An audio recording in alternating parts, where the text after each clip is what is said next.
see what else we can run into. So in 11.4, we learned about the cross product. I'll tell you what, just to remind us something about the cross product, let's just do a problem for fun. If I have a vector u equals 3, 2, 5, and I have a vector v, -1, 2, 4, can we do the cross product? And I taught you how to do this. Let's just run through a cross product real quick before we get to that other question. So the way to do a cross product is to set up this determinant. You set up a 3 by 3 determinant if you're going to do a cross product of two vectors. And across the top row, you put your I, J, K as little placeholders, and then you better put U next because the order is important, because the cross product is not commutative. So we do U cross V, we better put U and then V. And then we play this little game where we do this determinant, and the way we do this determinant is called expansion by minors. You're going to do this element called I multiplied, you cross out his column and his row, so it's this element I times this little determinant. And a little 2 by 2 determinant is easy. It's this diagonal minus this diagonal. So it's 8, it's the multiplication, 8 minus 10. What is 8 minus 10? -2. So it's -2i. And I can write -2i, although, well, that's cool. I did. Moving to the j, I'm about to do the j term. But to do the j term, you cross out his column, and so his little minor determinant is out here, the 3, 5, -1, 4. Now let's do that in our head. You multiply, this is getting messy on the board here, but that's a 12 minus a -5. So 17. So that's 17j. And it's a positive 17j, but then we got this automatic negative sign that jumps on the j term. So I know it came out to be positive 17, but there's an automatic negative sign we put on that guy. Now we go to k. We go to do the k term, and we cross out his column and his row, and then so his little minor determinant is right there. Again, it's gotten messy here, I'm sorry. But his little minor determinant is these 4, and that is a 6 minus a -2. 8. That's a positive 8, right. And that's a positive 8k.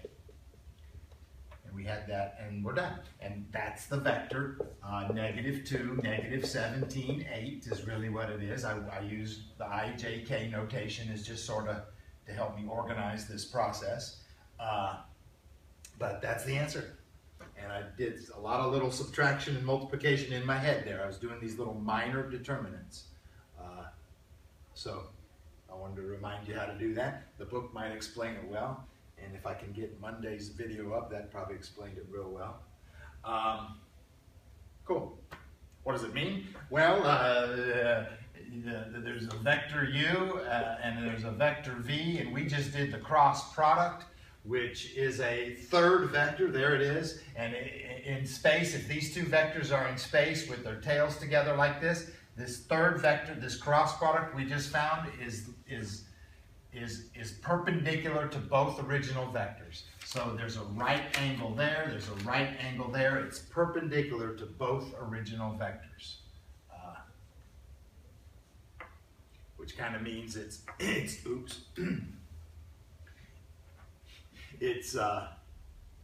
shooting out perpendicular to the plane that contains those two vectors. If those two vectors are contained in a plane, then we just found a perpendicular vector to that plane. So, cool.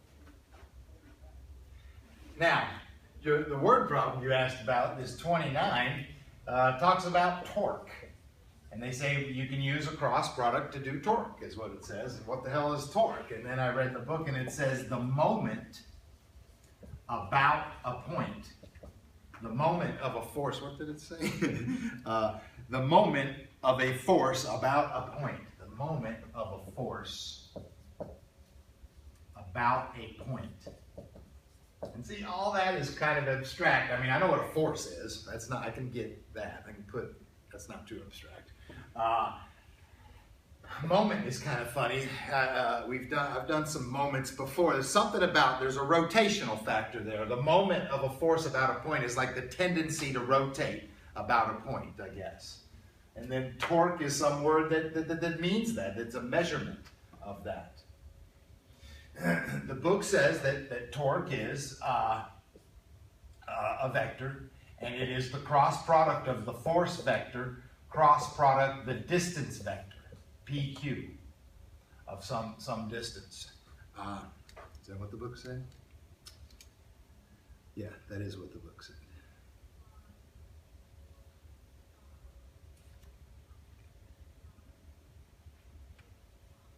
So, our little word problem, 29, says this. A child applies, and they give me a nice picture, a child applies the brakes on a bicycle by applying a downward force of 20 pounds on a pedal when the crank makes a 40-degree angle with the horizontal. They drew a nice picture, by the way. I'll draw a nice picture. There's a crank, there's a pedal. The pedal is making a 40-degree angle with the horizontal, a 40-degree angle with the horizontal, and the child is applying a force straight down. How much of a force is that? 20 pounds, is that a 20-pound force straight down? And that's the pedal, I guess. It's applying a force on this pedal, and the pedal makes a 40-degree angle, and the distance of the pedal is 6 inches, I think they said. The length of the crank is 6 inches in length. Find the torque at P. Wow. Okay. Wow, wow, wow, wow, wow.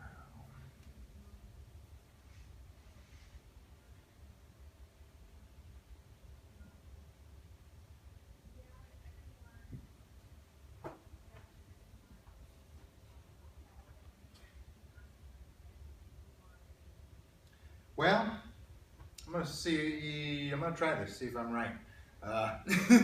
Here's what I'm going to try. What I'm going to try to do is write my force vector. I'm going to try to write my force as a vector.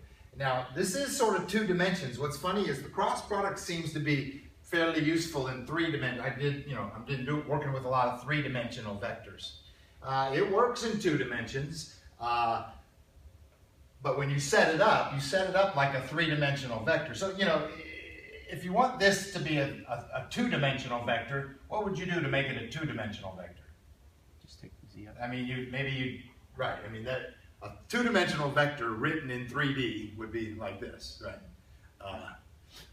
And so I might have some zeros going on here. And so I think I want to write this force vector as a vector, in its form. Oh, by the way, hold on a second. Hold on just a second.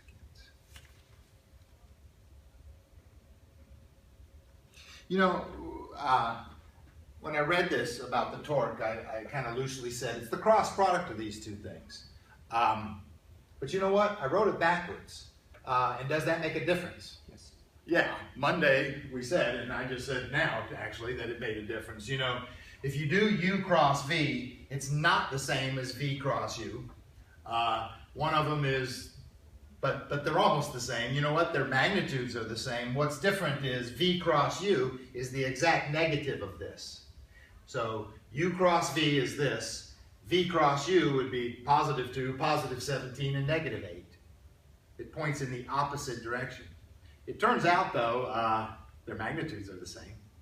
Maybe that's kind of all we want in a physics problem. We kind of want the magnitude of this torque, perhaps. But maybe just for accuracy purposes, let me just switch this. I'm saying it's PQ cross product the force vector. Now, back to what I was doing. I was trying to write the force vector as a vector. It looks to me like it's straight down. Could you write that as a vector? I think we're in the XY plane, basically. I didn't put an X and a Y axis here, but if this is straight down, can you write that vector? What would you, anybody? 0, -20. Yeah, good. 0, -20. And then because I'm going to try to do a cross product, I'm going to write it as a 3D vector. I'm going to go ahead and put 0 for z. Yeah. But there you go. There's your force vector. Check this out. Can we write our PQ vector? Again, I think we're in the XY plane. So let's go ahead and skip to what's the z component?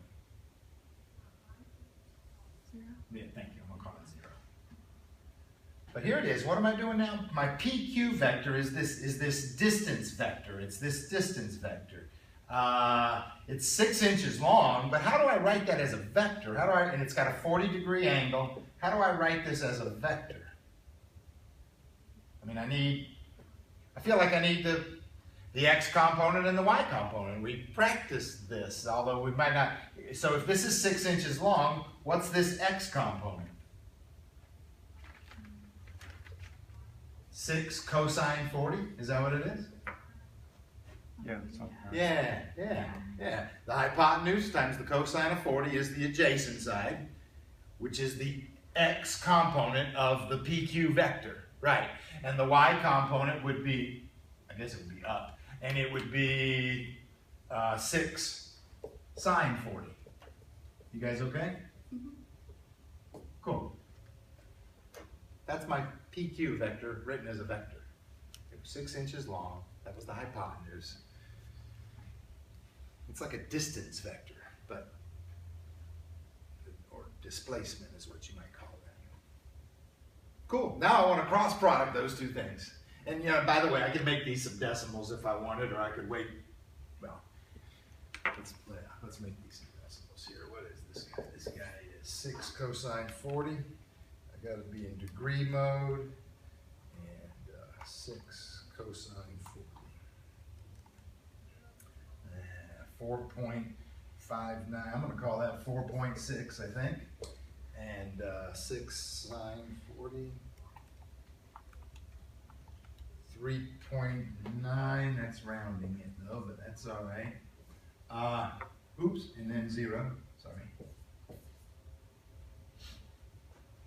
Yeah, I want to cross product these two vectors. I want to do it in the order they asked. I want to do PQ cross F.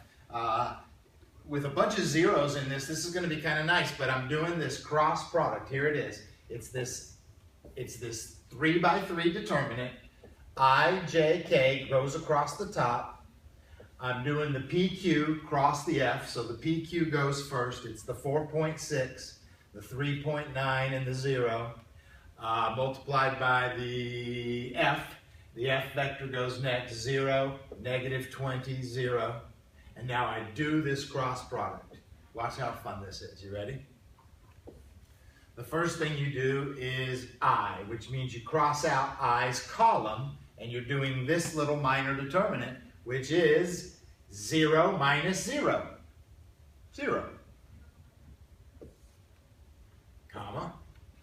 I cross out J's column, and I do this little minor determinant. Watch this. 0 minus 0. 0. And then I do K's little minor determinant by crossing out his column. I'm doing this little minor determinant, which is 4.6 times -20 minus 0. 4.6 times -20 minus 0. Negative 92. 92. Thank you. Ta-da! That's the torque vector.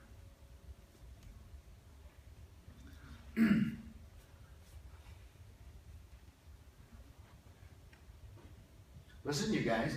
This is what happens with it. Again, remember what a cross product is. It's perpendicular to the original two vectors. If the original two vectors are sitting in the xy plane, if the original two vectors are 2D vectors in the xy plane, then the cross product shoots out in the z direction only. Maybe in the negative z direction, but that's why we got the 0, 0, z, and the z answer there. You with me? Two vectors in the xy plane has a cross product that's in the z direction. Yeah, parallel to the z axis. Cool. The torque might be the magnitude of that, and what is the magnitude of that? 92 foot-pounds. This is foot-pounds. Let's see. Let me think. The units here. Let's see. Oh no, it's not. Yeah, I'm sorry. This wasn't feet. This was inches. It was inches. But it was inches multiplied by the force, which was pounds. It's inch pounds. And it's not per pounds, it's inch pounds. 92 inch pounds. I think foot pounds is sort of a typical measurement, so you could convert it. What would you do to multiply by 12? 12 inches, or divide by 12? Divide by 12. Right? Right. Let me think. 1 foot is 12 inches. If I divide by 12, inches cancel, and I'll have what's called foot pounds. Help me with that. What is 92 divided by 12? 7.6. 7.6 foot pounds. Okay. Or 92 inch pounds. Okay. Worth of torque, which is not quite a force, but a force times a distance, kind of.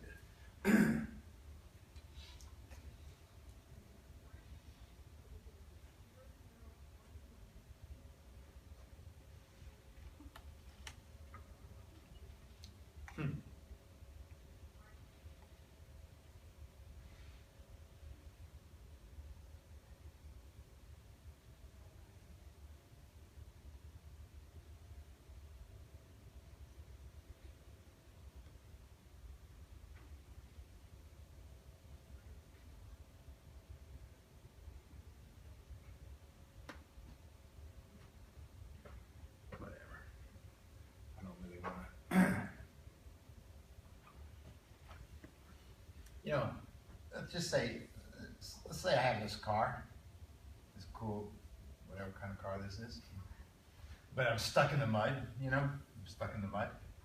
So I could go get a 2x4, I could put a rock here, maybe, and I could get a 2x4 and kind of put it under there and try to push down and lift my car up out of the mud, right? I would be pushing down with how strong I am, 50 pounds of force, maybe.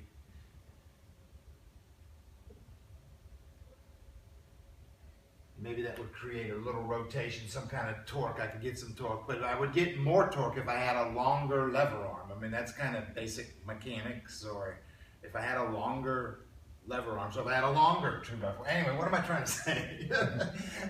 The torque would be more. I could apply the same force, but if I had a longer lever arm, I could get more torque. More torque. Maybe I'd be using the same force, just because it's just me. But with a longer 2x4, I could get more torque, which is sort of a force, a rotational force to push that out of there, perhaps. Maybe that's not the best example. You know, a good old ratchet is kind of a rotational force, like torque. And then the longer the ratchet, the longer that lever arm, the better it works, the more force you can get. Yeah. So I can see how that word's used in mechanics in real life. It's a little abstract. I don't know. Cool. Any other good requests? Anywhere? I think we did that problem. There was the last two, but I think that's just like kind of theoretical. It's like doesn't really have any numbers to work with. Yeah, they're kind of little proofs. The last two in section 11.4? Yeah. Yeah, and I don't do a lot of proofs with you. I kind of show you these formulas, and I don't always prove them. Wow.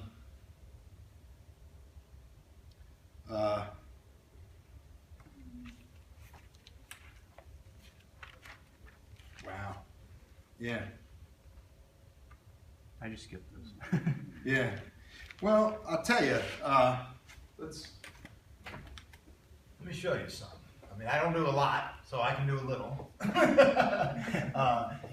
I'll just help you. Let me try to help you with this. 51 in 11.4. Yeah. So anyway, it says prove this. Okay, and what it says is, if you have U, a vector, cross product V plus W, and by the way,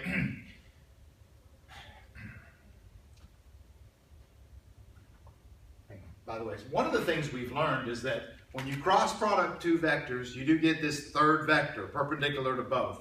Anyway, and you got to remember that that's cool. The cross product of two vectors is a vector. Back, if you remember, the dot product of two vectors was a number, a scalar. So the cross product of two vectors is a vector. So let me just think about this a second. If you add two vectors, that's a vector.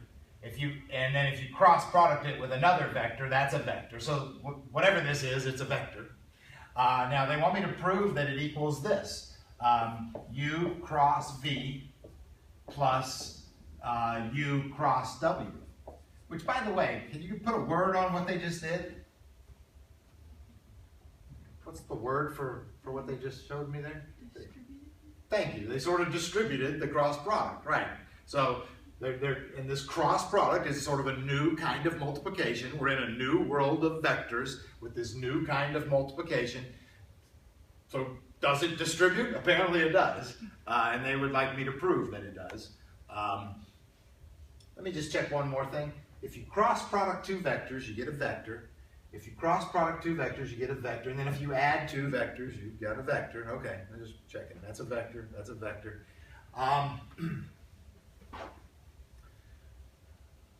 But they do say prove this. And again, I don't do this, but math, that's all math does. I mean, I don't know if you're a math major, but if you move on up into, if you're a math major and you head off into to be a junior or a senior and take some higher level math classes, the ones I took, man, it was just theorem and proof and theorem and proof. It felt like an English class guy. It was all writing and we didn't seem like we were doing problems. I mean, it was wild and interesting for its own sake, but really abstract. It wasn't. It was different than calculus in a way. I mean, I could make this calculus class a lot more proof oriented, and I don't. I do problems is what I do. But so it changes. Past calculus, the math classes tend to change if you're a math major. But let's practice something here. Wonder if you are going to try to prove it. Oh boy, oh boy, oh boy. What you kind of got to do is you got to say, well, in general, I got a 3D vector. I guess I'll call them U1, U2, U3. And then I got a 3D vector called V, a V1, a V2, and a V3. I mean, I think I got to crank this out the long way, you guys. You watch this. I think I got a W1, a W2, and a W3.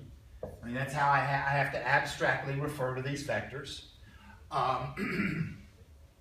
So I'm going to start with the left-hand side, and hopefully I'll end up proving the right-hand side. That's how you do a proof. So I'm starting with this left-hand side, and using my notation that I just built, what I have is U1, comma, U2, comma, U3. Sorry about that.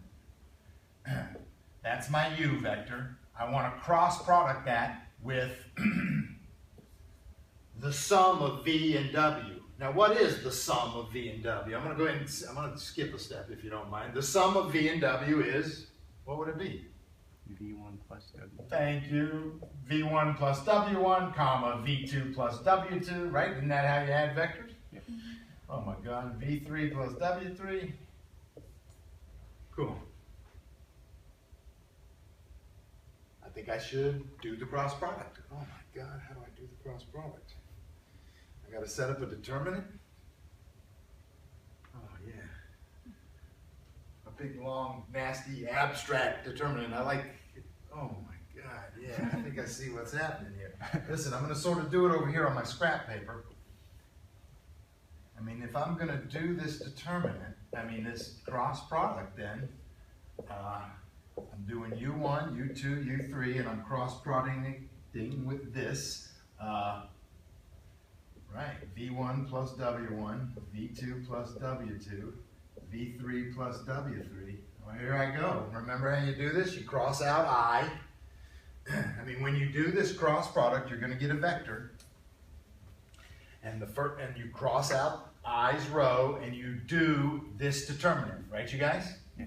Now that means multiply that and subtract in that order. So, oh my God, that's going to be U2 times, I'm not going to distribute, V3 plus W3 minus U3 times V2 plus W2. Are you with me? Yeah.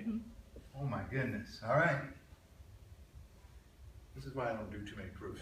I mean, but it can be fun and interesting.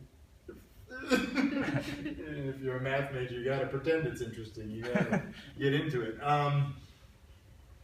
Yeah, that's what I did. Okay, here comes the next guy. The next guy is the J term. The J term is, I remember how to do this now, it's the U1 times the V3 plus W3, right? The U1 times the V3 plus W3 minus the U3 times the V1 plus W1. Oops. Now remember, the J term has an automatic negative sign. Wow. I think I'll put that automatic negative sign. It's out front. I think I'll distribute it through. It's an automatic negative sign which goes here and then makes this plus, I guess, if I just distributed it through. Comma. To do the K term, it's this diagonal minus this diagonal, if you remember. So it's U1 times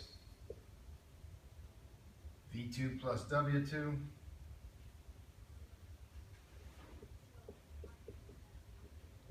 minus U2 times V1 plus W1.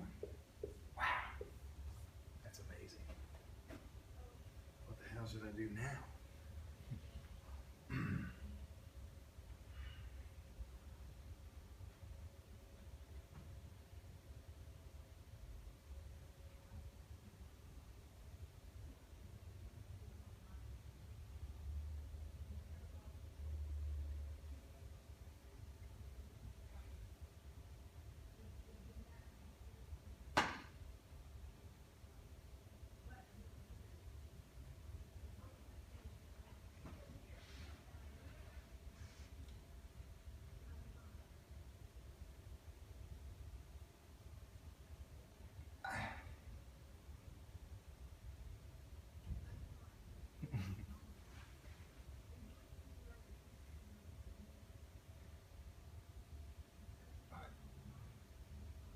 I think I'm going to distribute all this stuff. It's not going to look pretty. It's not going to be that. I mean, I'm going to do it. I'm going to distribute all this stuff. Let's see what it looks like. It looks like U2V3 plus U2VW3 minus U3V2. Talk about chasing subscripts. Does this remind you of this? Do they do this in physics class? Sort of. Sometimes they do. Sometimes physics class is famous for subscripts, and their subscripts have subscripts. Oh, right. Yeah. Their subscripts have subscripts have subscripts. Anyway. Negative U1V3, negative U1W3, positive U3V1, a positive U3W1. This is ridiculous. Comma. Who asked this problem? U1V2 plus U1W2 minus U2V1 minus U2W1. I just distributed all those things. I tried to keep track of negative signs correctly and positive signs correctly. I think I did a good job. You're supposed to, when an official proof starts with the left side, works, and then you end up with the right side. And then that means you proved it. You're really not supposed to, work with the right side. I mean, because that would be assuming that you're assuming that the proof is true if you start working with the right side. But I can't tell where I'm going, so I'm going to cheat. I mean, so I'm going to go to the right side for a second. Over here on my scrap paper, I'm going to the right side. Way over here to my scrap paper. And what is a U cross V? Now watch this.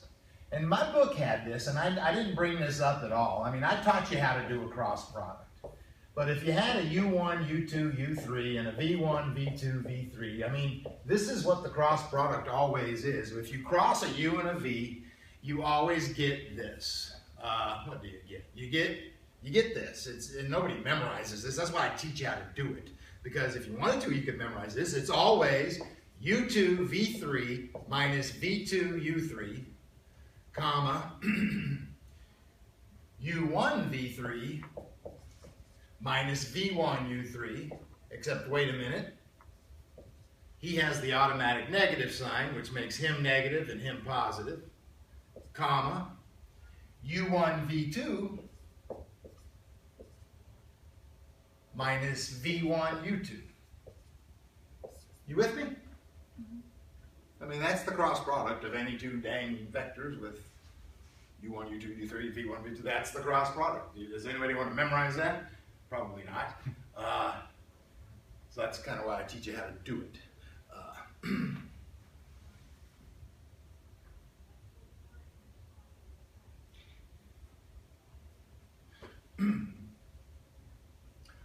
What would it be if it was U cross W? So this was U cross V. I'll tell you what, let's just, without doing it, I can probably, based on U cross V, I can probably figure out what U cross W is. It must be U2 W3 minus W2 U3, right? Mm-hmm. Just replace the V's with W's. Comma negative U1 W3 plus W1 U3, comma U1 W2 minus W1 U2.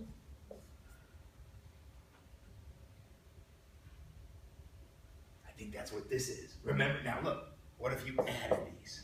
What if you added these? Is that what I want to do? I do want to add these. Remember? So now what am I doing? I'm working with the right-hand side and I'm kind of going backwards. I worked with the left-hand side, I went forwards, I got to a place where I was stuck. I worked with the right-hand side and worked with it. I think I just found where they match. I think if I add those, it looks like this.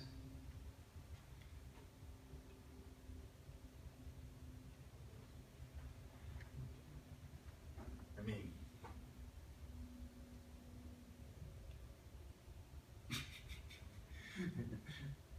if I add these, it looks like this. Yeah, they match up. U2 V3 plus U2 W3 minus U3 V2 and minus U3 W2. Right. That first term, if I add those terms, that's what that is. I got you. If I added these terms, that's what that is. If I added these terms, that's what that is. You know what? I feel like I did the proof. But my write-up is sloppy. My teacher would not like this write-up. My teacher, well, just because of that left-hand side skipping over to the right-hand side thing, my teacher would want me to. I mean, I use that, though, as a hint to tell me where I'm going. But now, to officially write this up, I need to keep working left to right. I need to, what do I need to do? I need to kind of bust this into, I want to see the separation of the two. I want to make this, I want to make it what it is. It's U2 V3 minus U3 V2. You see what I did? I just grouped those two together.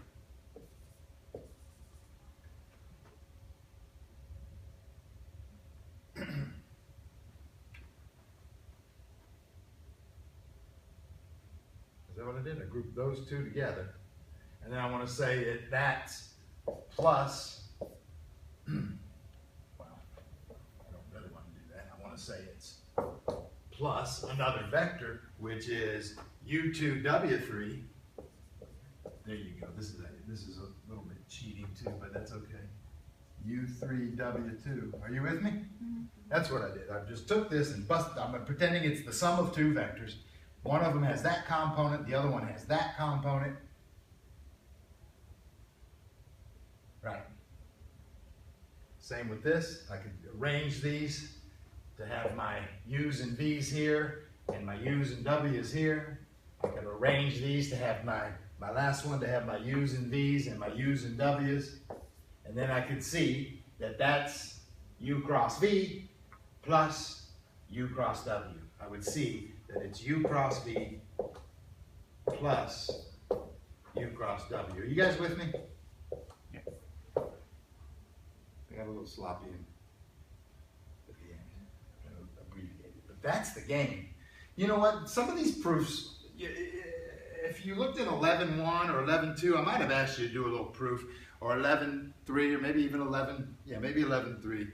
I mean, anyway, if it's a proof, what made this one a little horrendous was the fact that it involved the cross product, which makes things kind of huge. I mean, just adding and multiplying by scalars, and those are a little easier proofs. The fact that this proof involved this huge cross product kind of made it a real mess. But we're done with that. Yeah, we're done with that. But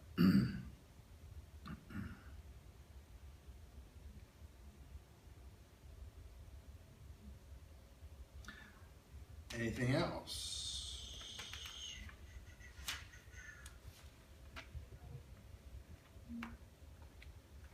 Anything back in 11.3? I tried to call your attention to, I did like 57 the other day, I thought was cool. And then 58 might be good for you. 73, I tried to call your attention to 73 back in 11.3, that was good. Your homework list isn't too much here in 11.3.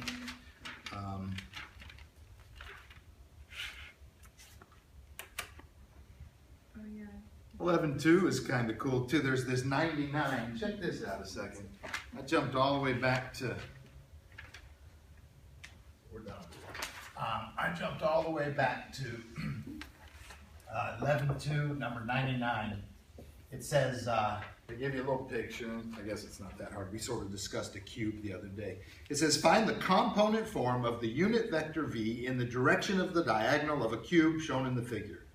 Whew. Wow. Okay. So they did draw a cube on their x, y, and z axis. They drew a cube that lives here. And again, the word cube. The word cube implies that it's all the edges are the same length, of course. It's a cube, like a 2 by 2 by 2 or 4 by 4 by 4 cube. What they just said here was they want the component form of the vector, of the unit vector, that's the diagonal of the cube.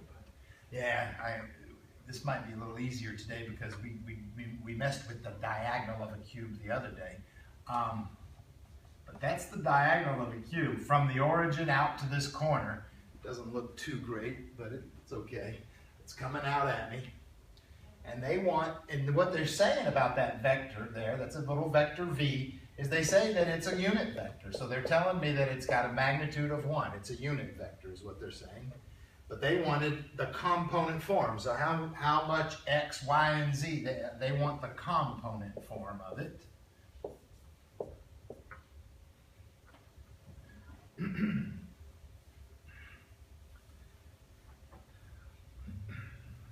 It's really not hard, but you can stare at that and get hung up and not know what to do. Just one. Does anybody have any thoughts? It's just 1, 1, 1. Well, let's start with that. He says it's 1, 1, 1. Well,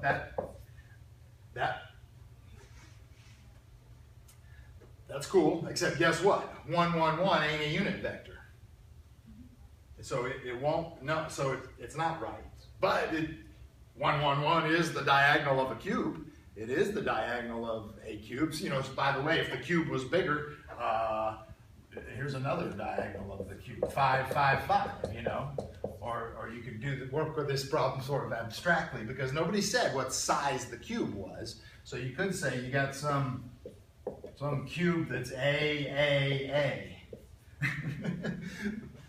I don't know, you could do this problem all 3 of these ways, but what you want is you want the length of the vector to be 1. And we know how to make that happen. I mean, so you're smart to just write down the vector, but that's not the final answer. How do you make it have a length of 1? How do you make him have a length of 1? You have to multiply it by its component, or the magnitude times the component vector. Kind of. Divide him by his own magnitude. Right. To make him have a length of 1, you divide him by his own magnitude. And what is his magnitude? Square root of 3. Square root of 3. Right, the square root of 1 squared plus 1 squared plus 1 squared. Square root of 3. So if you divide him by the square root of 3, you could write. Now he's a unit vector. Now he is this guy, and you have the answer. You've got the answer.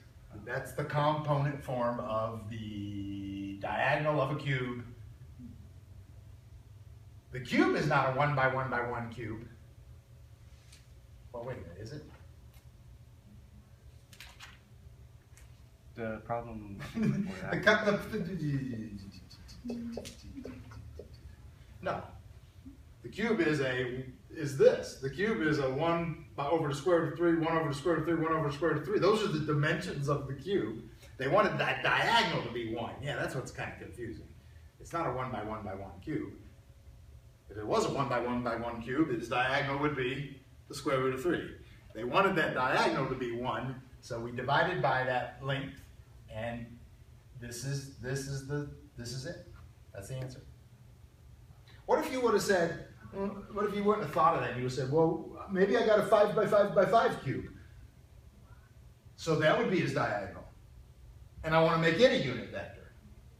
So then you would divide by, hang on, the square root of 25 plus 25 plus 25, the square root of 75. So then you divide by the square root of 75. Hang on. But now you know what's that? That's 5, 5, 5. What is the square root of 75? Square root of 75 is 8.6. Well, hang on. 25 times 3. Pull out the 5. It's 5 square roots of 3. Divide all the 5s, and guess what you've got? 1 over square root of 3, 1 over square root of 3, 1 over square root of 3. Right. What if you would have done it with this? I don't know the size of my cube. It's an A by A by A cube. But I want to make him a unit vector, so I divide, so now what's his, I want to divide him by his magnitude. Divide him by his magnitude. What's his magnitude? The square root of 3a squared. 3a squared. Yeah. What you do is you pull out the a, and you're left with the square root of 3, and you divide that into the a, and guess what you got? The same answer, again. Cool. That's the answer. That's interesting. Yeah. We're making the diagonal of a cube a unit vector. So it didn't matter what size cube we started with, but as those 3 examples show. I started with some big cube, and I made it a cube with a diagonal of length 1, and that would be his components. Right.